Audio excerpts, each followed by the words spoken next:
Social networking makes it easier to remain anonymous and give in to temptations you otherwise wouldn't.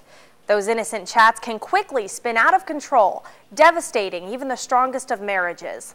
But just how dangerous is this new phenomenon that's splitting up relationships? I found out in this 7 News special report, The New Homewrecker.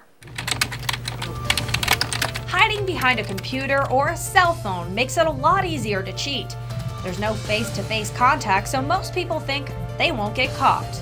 The apparent anonymity of the computer allows a person to have much more self-expression in relatively safe environment, and yet it's not really safe.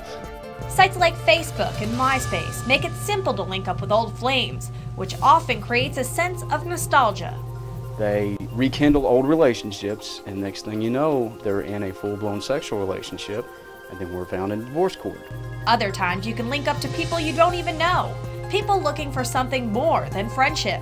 I've seen married people try to add me, try to add friends, and I don't know who they are. Whichever the case, more people are cheating on their spouses these days because of the internet. So many affairs start in that arena. Maybe a quarter of the people who come in are struggling with issues related to the internet. Because I work internet crimes, I do receive phone calls, and I have from women who have told me that they've gone in their husband's computer and they've found pictures of like naked women. Even if it starts out innocently, things can quickly get out of control. What might be even more shocking, there are sites that don't pretend to be innocent. Sites like AshleyMadison.com. The controversial online dating service markets itself to people already in relationships. Their motto? Life is short, have an affair. Oh, and get this, they boast over 7 million users. Most of us can recover from a one-night stand with the wrong woman. But not when it's every night for the rest of our lives. Isn't it time for AshleyMadison.com? Now, catching your cheating spouse may be easier than you thought. It's through a program called Remote Access. It's free and it's online. You just download it onto your computer and onto the computer that you'd like to spy on. Enter your username and password, and you're in. Now that I'm logged on, I can access other computers. As you can see, I'm looking at a desktop, but it's not my own. I'm actually looking at our camera operator's, Tamara's, as she's on Facebook. The amazing thing about this software is you don't have to be in the same room or even on the same network.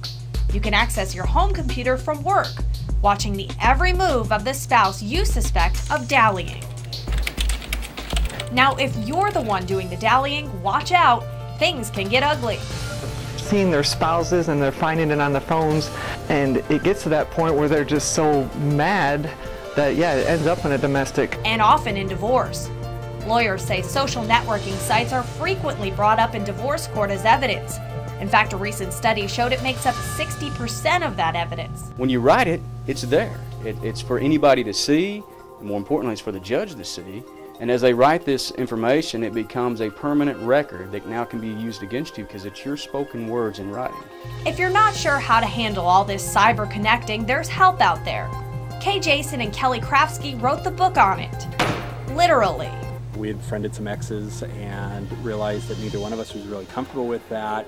And so they realized millions of other couples were probably going through the same situations, prompting them to share their advice. 3 key tips: stay away from exes. We believe that friending your exes is never a good idea. There is such a thing as emotional cheating. Just ask yourself, Would my spouse be comfortable if they knew what I was doing? and finally, share your login and password with your spouse. Just sets that instant accountability with one another. Yeah, and it's not in a way to try to find, what my spouse is doing and I'm gonna go and scour around. But it really is, it's about openness and authenticity and, hey, I have nothing to hide. Nothing to hide. Social media isn't to blame for cheating, but it does make it easier. So next time you think about sending that flirty message, remember who you might be hurting. For 7 News, I'm Lindsay Vogt.